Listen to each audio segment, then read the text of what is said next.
I was asked to talk about the world economy and the world economic crisis, and I guess I would say that in a different time, I might be talking about large parts of the world. Actually, preparing for this, I thought of an essay by the author George Orwell, who wrote one of his less known essays, but he wrote a little essay about boys' novels in the 1930s. And he wrote at the time that it was odd that in the novels that were sold basically to boys, to teenage boys at the time, they always involved adventure taking place in Africa or in the jungles of South America or something. And he said, you know, the real place, if you want to find adventure or danger, this was in the 1930s, the real place to find adventure or danger is in Europe. And so it is again right now. So the actual, the world, here is the exciting place, whereas, as always, in economics, exciting means bad. And this is where the crisis is. I'll talk a little bit at the beginning about the broader story, but mostly I think we need to talk about the situation in Europe. Just background. We are having an ongoing economic crisis. It's not just we had a high-speed financial crisis, roughly for 6 months after the failure of Lehman. We had an extreme disruption of financial markets, and that's long past now. And by most measures, financial stress in the United States, in the non-crisis countries of Europe, is back to roughly normal levels. But unfortunately, that hasn't meant a recovery.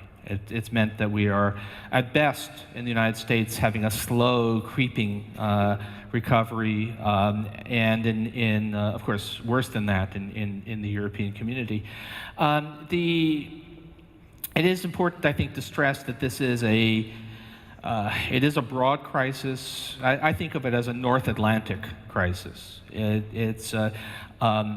Japan is in dire straits, but it has been for a long time. The places where this is new are in the United States and in Europe. And a word about the kind of crisis we're having.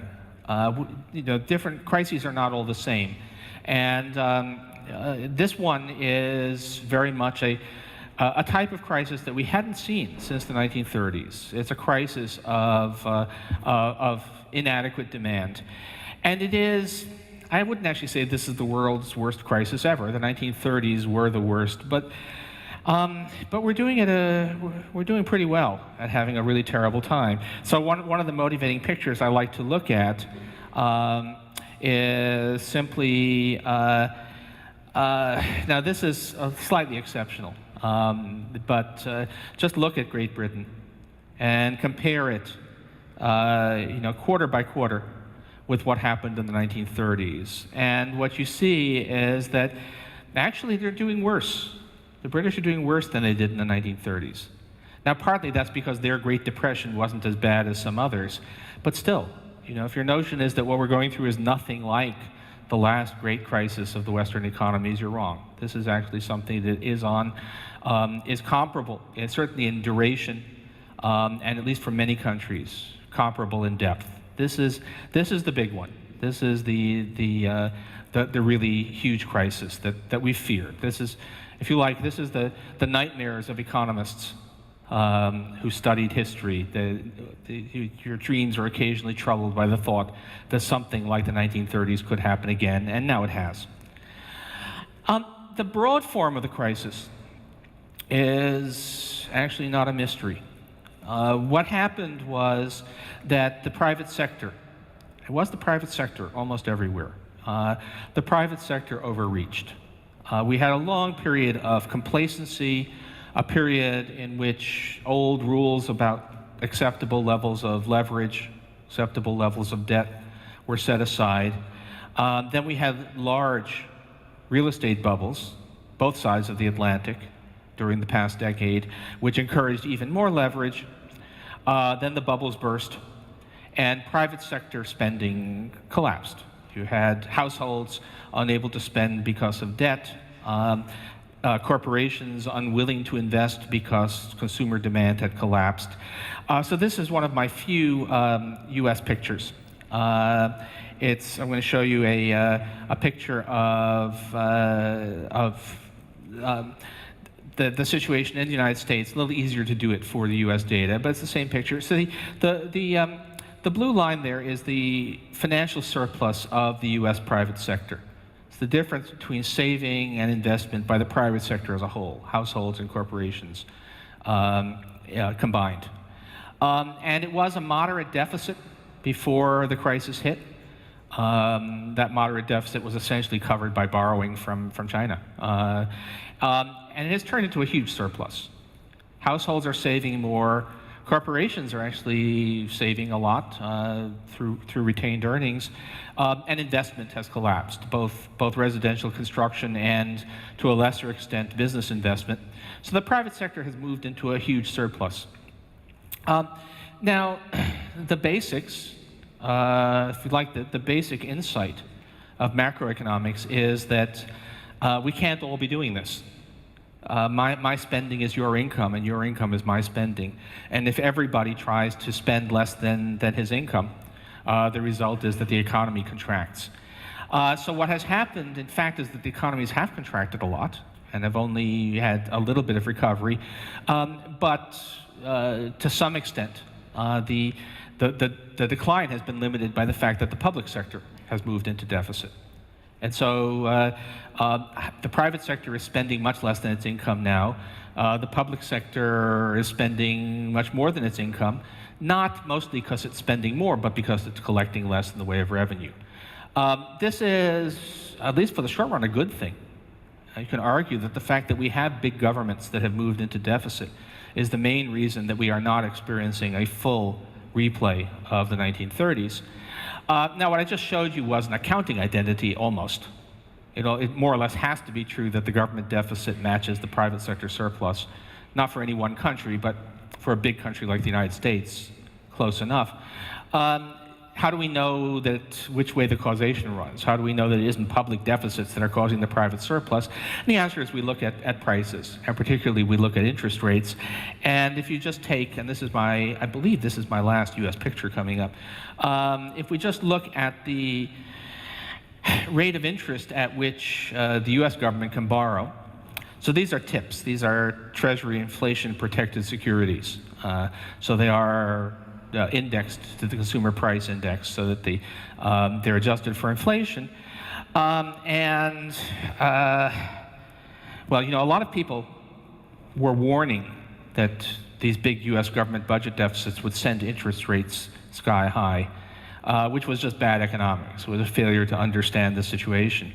And what's actually happened is that we have all of these savings that the private sector wants to make. The private sector wants to run a large financial surplus.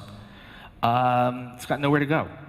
It's the private sector doesn't see the investment opportunities. Governments in the rest of the world are not prepared to borrow lots of money. So what happens is the rate of return drops. And we are in this remarkable position now where inflation-adjusted, inflation-protected U.S. securities are negative interest rates. We're in a situation right now where the private sector sees so few opportunities to spend that it's prepared to actually, as long as the U.S. federal government will protect it against inflation, it's willing to actually pay the federal government to hold its savings safe. Which is true, by the way, it's true of all of the governments that are perceived as being safe, which really amounts to every advanced country that still has its own currency. So this is true for Germany, it's true for the UK, it's true for Sweden. We're all in a position of borrowing very, very cheaply right now. The problem with our economy, the problem with the US economy is simply that there isn't enough spending.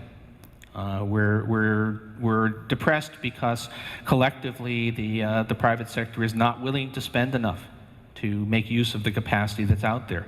It's not willing to spend enough to employ the 13 million people who are out of work and the 4 million people who've been out of work for more than a year. And in the United States, my policy recommendation, which is clear, simple, and getting absolutely nowhere in the political environment, is that we should be spending more, that we need fiscal stimulus, backed up by some more expansive policies from the Federal Reserve. So the U.S., the answers are easy for the United States. Also easy and also impossible, right? So that's been the tale in a lot of ways of the past several years, is that it's very clear, at least to me, what we should be doing. The trouble is that our political system isn't interested in doing the right thing. But that's our problem.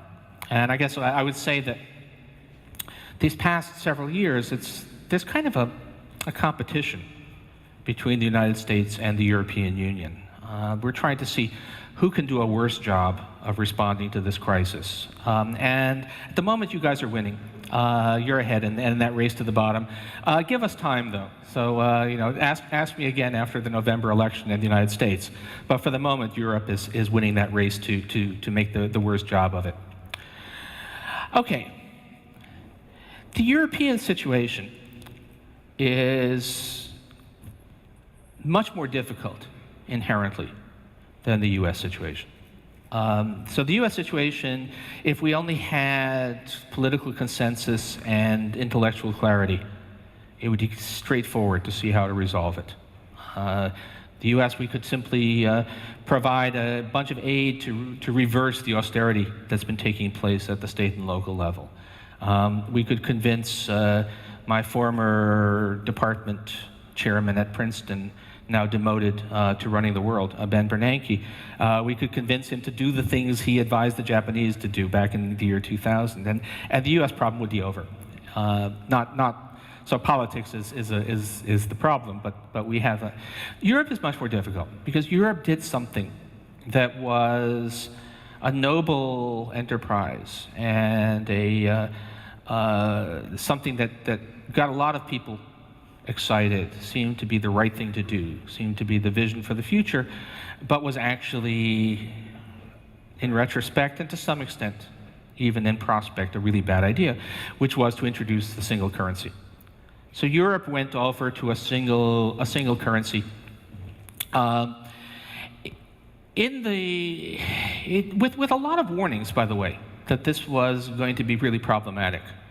You can go back. I was fairly involved in the debates over the desirability of the euro back around 1990, 1991. And quite a few objections were raised that the preconditions were not there. Some of those arguments are really clear now. So actually, before I even get into the whole thing of what should be done now and what will be done, which may not be at all the same thing, just to give you an example of the problems. So let me tell you about two economies that look in many ways very, very similar, which is the economy of Ireland and the economy of the state of Nevada. So they're identical. I mean, not the view out your window, obviously, but they both had similar size housing bubbles. They both have similar unemployment rates right now. Both had an extreme bubble, collapsed bubble, severe recession. But Ireland is in a fiscal crisis, and Nevada is not. And the reason is in Nevada, a lot of retired people in Nevada, those retired people get their pensions from the U.S. federal government in Washington. They get their health care from the U.S. federal government in Washington. To the extent that Nevada benefits from the U.S. military as a defense establishment, that's paid for from Washington. So Nevada, I actually been trying to do some numbers on this. As best I can make out, Nevada is receiving aid from the federal government. We don't call it that because it's all automatic. But if you include the payments of Social Security, Medicare that are not paid for by taxes, if you include the unemployment benefits, which come from Washington, the food stamps, Nevada is effectively receiving transfers, not loans, but transfers from the U.S. federal government on the order of around 6% or 7% of GDP. In other words, Nevada is receiving aid on a scale that no European crisis country can, in its wildest imagination, dream of receiving. That's because we have a truly federal system, which is why the US can work fairly easily with a single currency.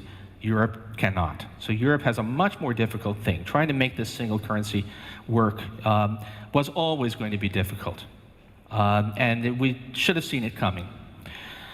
The problem in Europe, from my perspective, is the one that everyone worried about, if you were sensible, 20 years ago, which is the problem of asymmetric shocks, the problem of something happening that differentially affects different parts of the currency zone, and the lack of any good way to adjust to those shocks. At the time, I think the view was pretty much that sound policies would ensure that there would be no major asymmetric shocks, which was always a foolish notion, if you ask me. But in any case, what happened was the mother of all asymmetric shocks. And so we've had this terrible, terrible dilemma within the European system. Now, for the European, a lot of the argument, so for the last 2.5 years, really ever since Greece hit the skids fiscally, the European official view has been that this is all about fiscal responsibility. It's all about governments that were profligate, and now they have to make up for that with austerity. Here's the list of countries for which that story has some truth, the full list of countries for which that story has some truth. Greece, end of list. Greece is completely unique. The Greek story is infuriating because the Greeks have actually poisoned the well for everybody else. The rest of the countries did not do fiscal irresponsibility, at least not what was seen as being fiscally irresponsible at the time. And the quintessential crisis country now, the core of the problem, is actually Spain. And just as a reminder, because people do forget this, here's a comparison of Spain and Germany before and after the crisis. This is, let's see if we can get to the next one. Oops, sorry, go back. Well, in between, right where we skipped. Okay, this is the public debt to GDP ratio in Germany and in Spain during the run-up to the crisis, and by the way, even now. Now this will start to move fairly quickly, I guess, because Spain is about to have the Irish experience of finding that the liabilities of the banks are in fact liabilities of the public sector. But up until now, even now, Spain has a lower debt to GDP ratio than Germany. And of course, during the run-up to the crisis, Spain was running budget surpluses, had a growing economy, so its debt levels were falling. Spain appeared to be an icon of fiscal responsibility. We know what happened. I'll talk about that more, but it wasn't fiscal irresponsibility. And yet the recipe for solving the Eurozone's problems up until just about now has been entirely based upon the view that fiscal austerity is the answer. We need to reverse those irresponsibility, and that's the route forward. You might ask, and many of us did ask, what will happen if if everybody's tightening, fiscal contraction, isn't that going to really do a lot of damage to the economies? We already have depressed economies, high unemployment. Won't that make it even worse? And 2 years ago, I still think it's a remarkable story to look at the way the discussion went 2 years ago as Europe made this turn, the United States to a lesser extent, but as Europe made this turn towards austerity policies as the centerpiece of everything. There was widespread acceptance of a highly speculative economic doctrine, which was the notion that austerity at the government level would actually be expansionary for the private economy. So the doctrine of expansionary austerity, which is not standard economics. It's not what the textbooks say. It was backed by basically 2 papers that were widely cited, but actually did not stand up at all well under examination.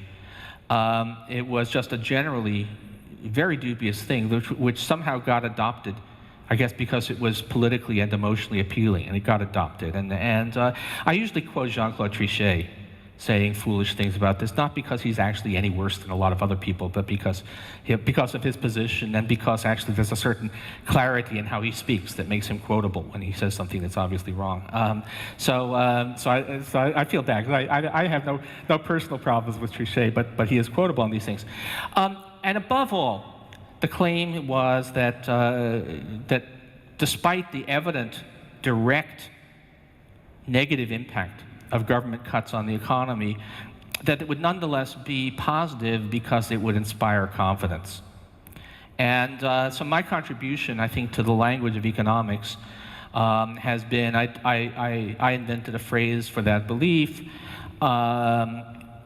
which is the, I called it believing in the confidence theory. And I have a picture here in a second, I think. A friend actually sent me this. So it's a little statue. That's the confidence fairy. This is on my bookshelf at home. That's the confidence fairy who will make everything better when you contract government spending, and who unfortunately has failed to make an appearance in real life. For those who are wondering, by the way, the mug that's sitting behind, that's a beer mug that I found at a flea market sale. That's a beer mug with the face of Herbert Hoover. So if you're want your American, there's a little bit of American history in there as well. All right. This hasn't worked. If you were thinking that austerity was going to actually inspire confidence and lead to a European expansion, it hasn't worked out that way at all. And at this point, I guess for future textbooks, we'll be in a position to, when somebody says, how do we know that this stuff you say about Keynesian economics, that says that fiscal expansion boosts the economy and fiscal contraction shrinks the economy, how will we know?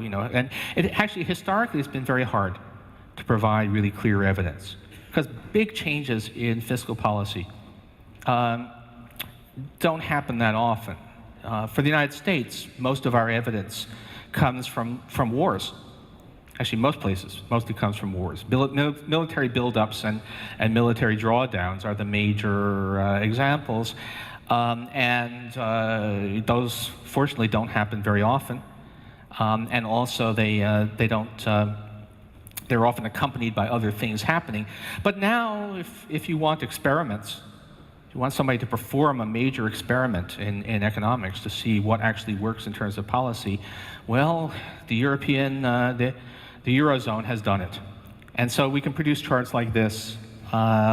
This is showing, oops, is that, did we miss one there? We missed one, there we are. This is showing first election, but it doesn't change much. The austerity is measured by the change in an estimate of the structural balance of general government. So for those, probably people know that you want to correct, when a country goes into a recession, the budget typically moves into deficit, but that's not a change in policy, that's just a fall in revenue. So we try to correct for that, and this is the IMF's measure. We can see and then we can see the actual results in terms of economic growth, and just look at it. The countries that have practiced extreme austerity, which so far have been Ireland and Greece, with Portugal coming along in that dimension, have all suffered extreme economic contractions. So in case you are wondering, yep, there it is. So these austerity policies have greatly deepened the slump in the countries that practice them. Now, that's not saying, you could say, well, if you were the Prime Minister of Ireland, what would you do differently? And that's an interesting question. I'll get to that. But the answer is it's not mostly something that can be solved at the individual country level. But the point is that these austerity policies have not produced economic recovery. On the contrary, they've deepened the slump. We're saying that this is really very serious stuff. We're not, this is GDP, but thinking, as you all know, think about what this all means for employment. Think about what's happening in these countries. So in Greece and in Spain, which has not had a bigger contraction of GDP, but a terrible employment record, youth unemployment is above 50%. In Ireland, it's 30%. So even aside from the suffering of older workers who are out of work and see no prospect, what is this doing to the next generation? So it's a social and an economic catastrophe, and bids fair to become a political catastrophe. But I'll get there in a few minutes also. So what about success stories? Doesn't austerity finally bring rewards? And people keep on looking for rewards. They keep on looking for something to turn up. It is important in the European context to say that there are no success stories. There are things that have been called success stories, but they're a very funny definition of success. So this is two countries that have been described as success stories for austerity. Ireland, the poor Irish. They sometimes, some of their economists write about this, the dangers, the suffering that comes with being viewed as an example. The Irish keep on being held up as an example of success. They've had austerity, but now they're on the road to growth. And this has happened twice, summer of 2010 and then again last fall, that the Irish were held up as a role model of success, except it keeps on sort of not coming. And then we hear Latvia has been held up as a success story because they are growing. But geez, after an incredible economic decline. So Latvia is, by that same token, the United States in 1935 was a success story because we grew pretty rapidly from 1933 to 1935, except we were still deep in the Great Depression, and more or less the same thing right now. What about the bond markets? So a lot of this is about trying to supposedly to satisfy the bond markets. And it is just worth pointing out, actually Latvia, which didn't have much debt to begin with, has regained access to the markets. But Ireland, despite, the Irish have been the good soldiers. They've done everything they were asked to do. It still hasn't gotten them back in the good graces of the market. So if we take a look at, whoops, if we can have that slide back. If we can take a look at the CDS spread. I've used the bond rates also, but this one was just a little easier to produce the picture. Wow, all of this austerity, 15% unemployment, 30% youth unemployment, savage cuts in public services, GDP, actually GNP, for technical reasons, is a better measure for Ireland, but GNP down by, both of them down by double digits. And still, nowhere close to being able to actually return to financial markets. So this has been a real ongoing disaster. Okay, so what actually are the prospects? I think, well, the crucial thing for Europe now, I think, is to understand what the real problem is. And the real problem is not actually the fiscal deficits.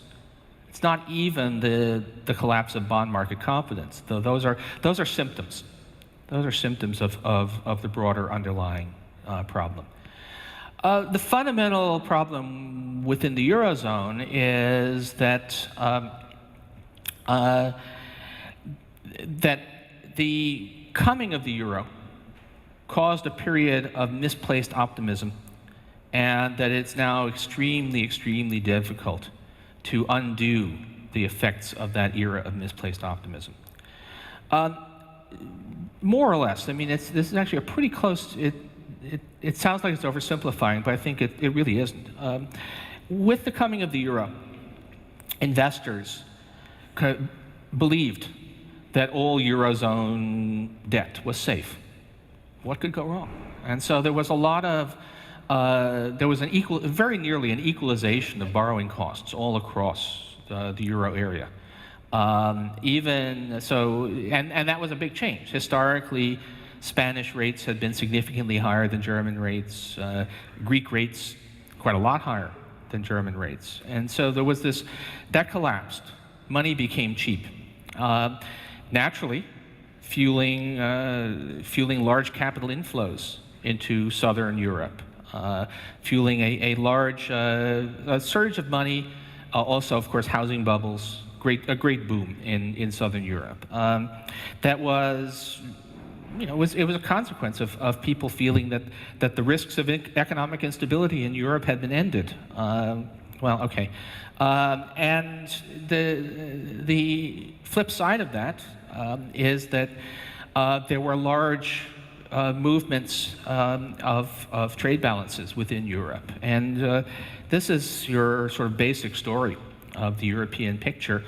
So these are the current account balances of, measured as a share, by the way, of the combined GDP of the euro area, just as a kind of a way to normalize it, of Germany on the one side, and so that's Greece, Ireland, Portugal, Spain, Italy. I know people like other versions of that acronym. I think that, actually it turns out there's no good way to do this. If you use pigs, then people say you're being racist, but it turns out that using this one, I also get accused of being racist. I don't know what to do here, but anyway, the crisis countries, which are, by the way, just to think about the scale of this, now that Italy is in that club, this is now a third of European GDP. So we're no longer talking about some small peripheral problem. We're talking about a good, solid third of the European economy is in crisis.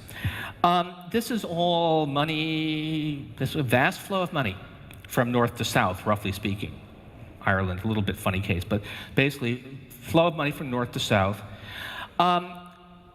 Who's responsible for that?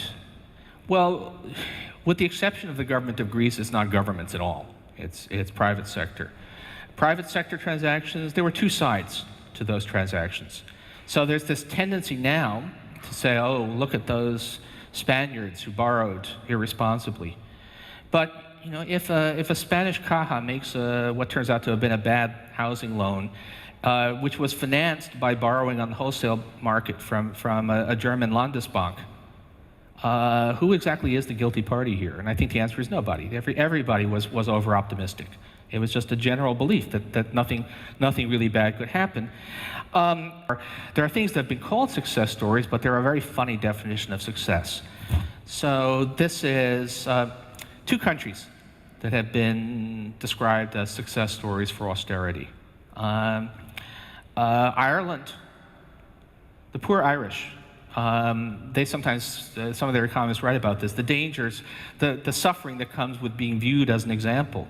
The Irish keep on being held up as an example of success. They've had austerity, but now they're on the road to growth. And this has happened twice, summer of 2010 and then again last fall, that the Irish were told, we're held up as a role model of success, except it keeps on sort of not coming. And then we hear Latvia has been held up as a success story because they are growing. But geez, after an incredible economic decline. So Latvia is, by that same token, the United States in 1935 was a success story because we grew pretty rapidly from 1933 to 1935, except we were still deep in the Great Depression, and more or less the same thing right now. What about the bond markets? So a lot of this is about trying to supposedly to satisfy the bond markets. And it is just worth pointing out, actually Latvia, which didn't have much debt to begin with, has regained access to the markets. But Ireland, despite, the Irish have been the good soldiers. They've done everything they were asked to do. It still hasn't gotten them back in the good graces of the market. So if we take a look at, whoops, if we can have that slide back. If we can take a look at the CDS spread, I'd use the bond rates also, but this one was just a little easier to produce the picture. Wow, all of this austerity, 15% unemployment, 30% youth unemployment, savage cuts in public services, GDP, actually GNP, for technical reasons, is a better measure for Ireland, but GNP down by, both of them down by double digits, and still nowhere close to being able to actually return to financial markets So this has been a real ongoing disaster. Okay, so what actually are the prospects? I think, well, the crucial thing for Europe now, I think, is to understand what the real problem is. And the real problem is not actually the fiscal deficits. It's not even the collapse of bond market confidence, though those are symptoms. Those are symptoms of the broader underlying problem. The fundamental problem within the Eurozone is that that the coming of the euro caused a period of misplaced optimism, and that it's now extremely difficult to undo the effects of that era of misplaced optimism. More or less, I mean, this is actually a pretty close, it sounds like it's oversimplifying, but I think it really isn't.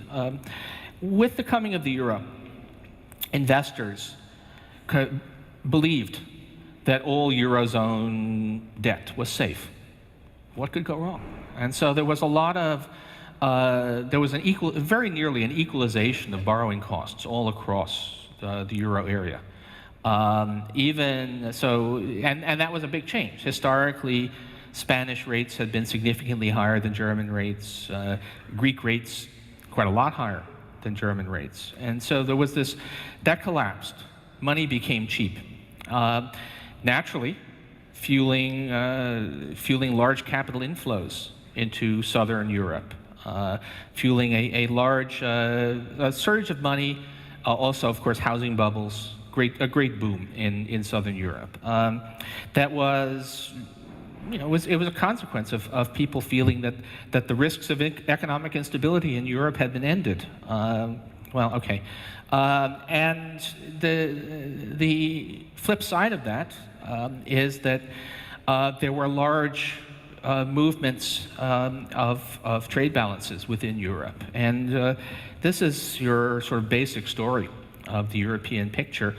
So these are the current account balances of, measured as a share, by the way, of the combined GDP of the Euro area, just as a kind of a way to normalize it, of Germany on the one side, and so that's Greece, Ireland, Portugal, Spain, Italy. I know people like other versions of that acronym. I think that, actually it turns out there's no good way to do this. If you use pigs, then people say you're being racist, but it turns out that using this one, I also get accused of being racist. I don't know what to do here, but anyway, the crisis countries, which are, by the way, just to think about the scale of this, you know, now that Italy is in that club, this is now a third of European GDP. So we're no longer talking about some small peripheral problem. We're talking about a good, solid third of the European economy is in crisis.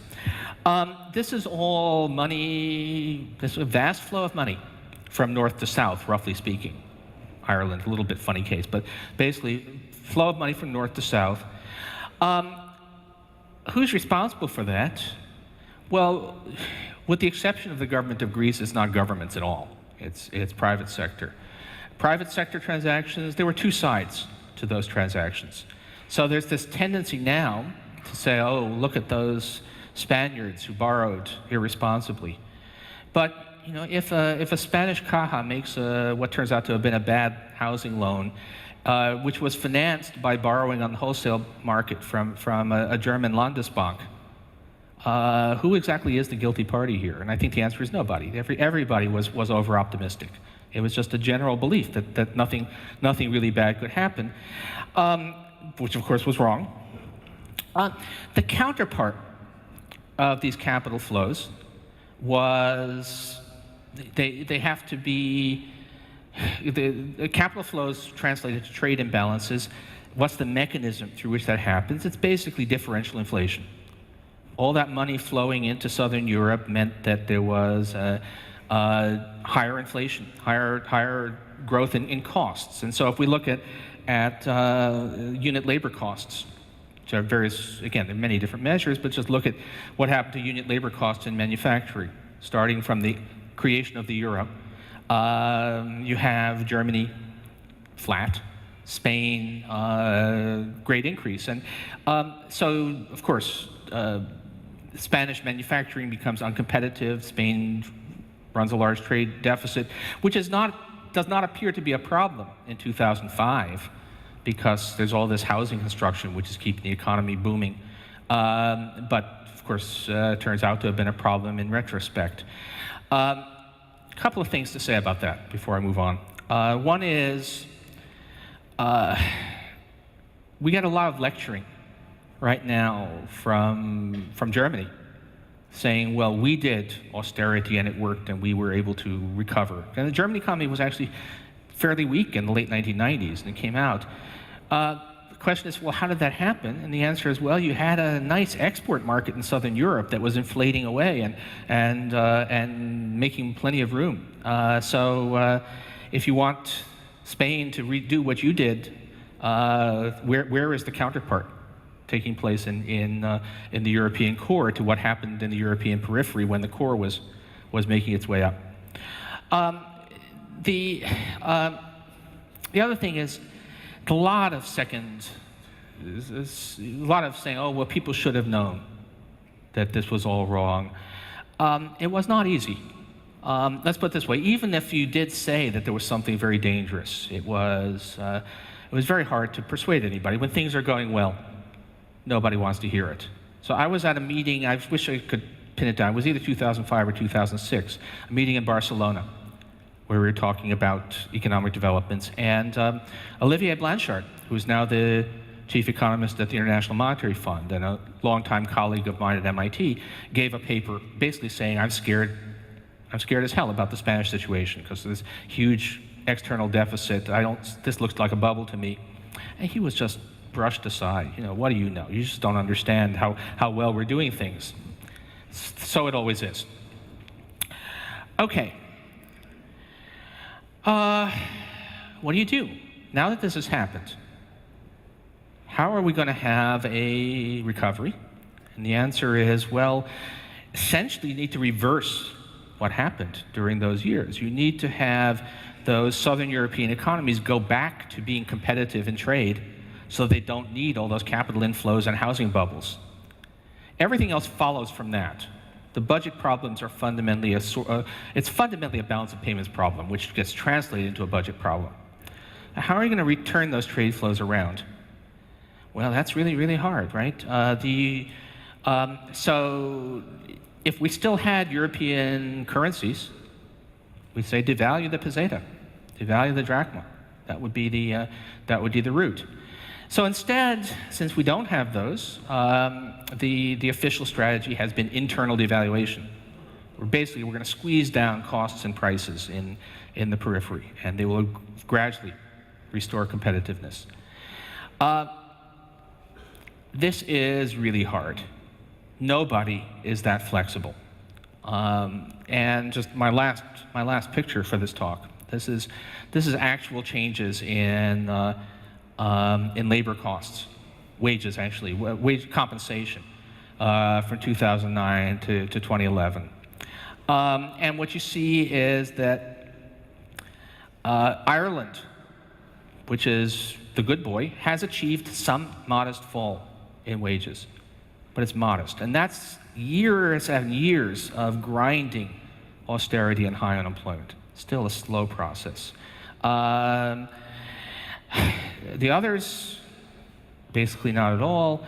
And Germany, by the way, is not cooperating by having the rapid wage growth that would be the flip side that would make it easy.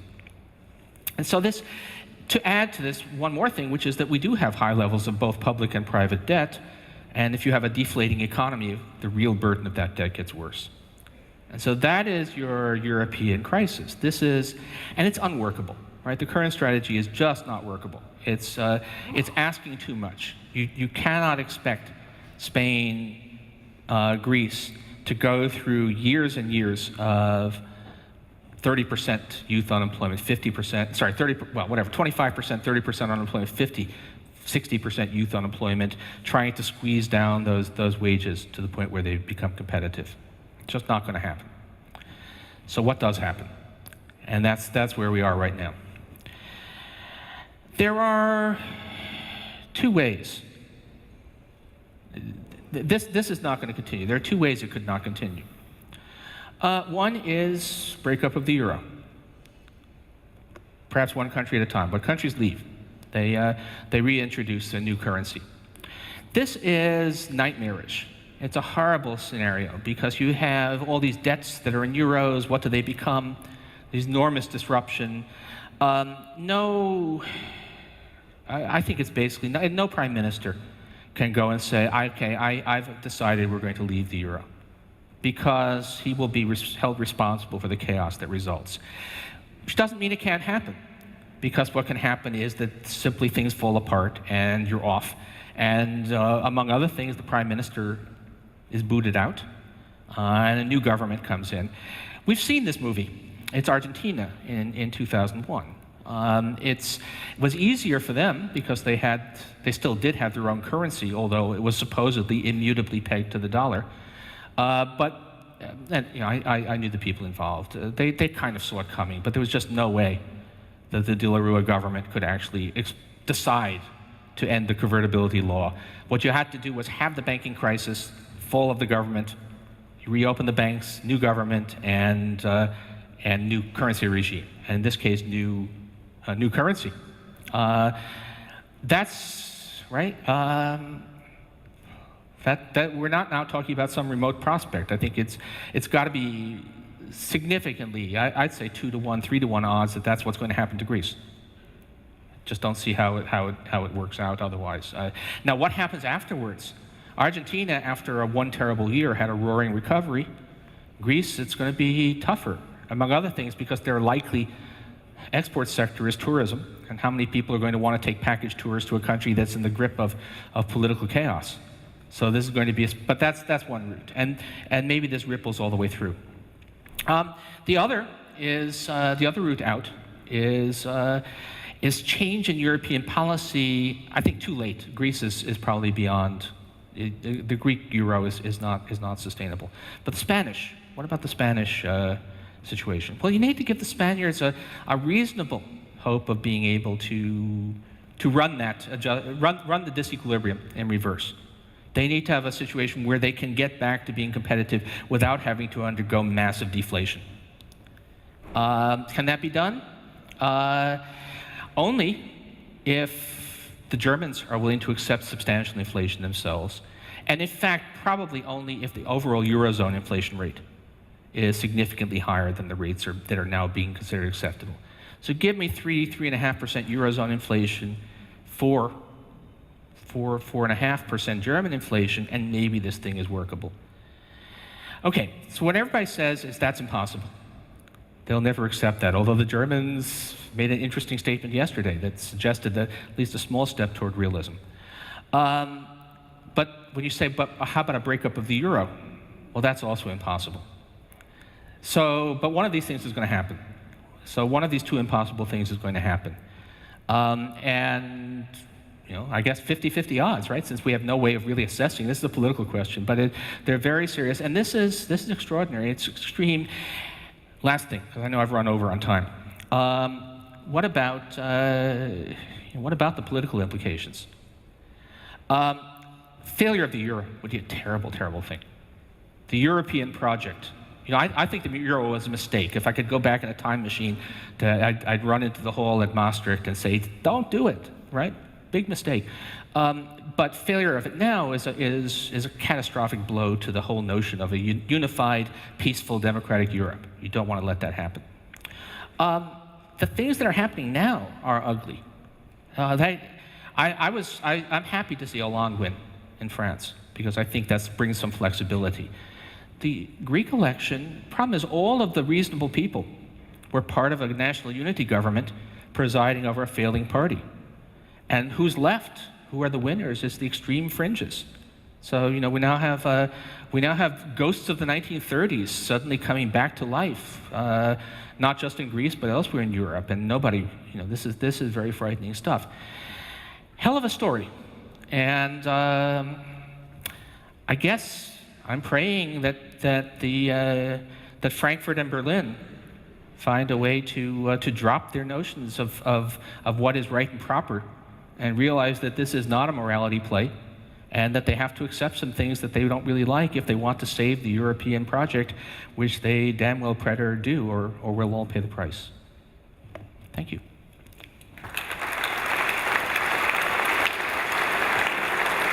Okay.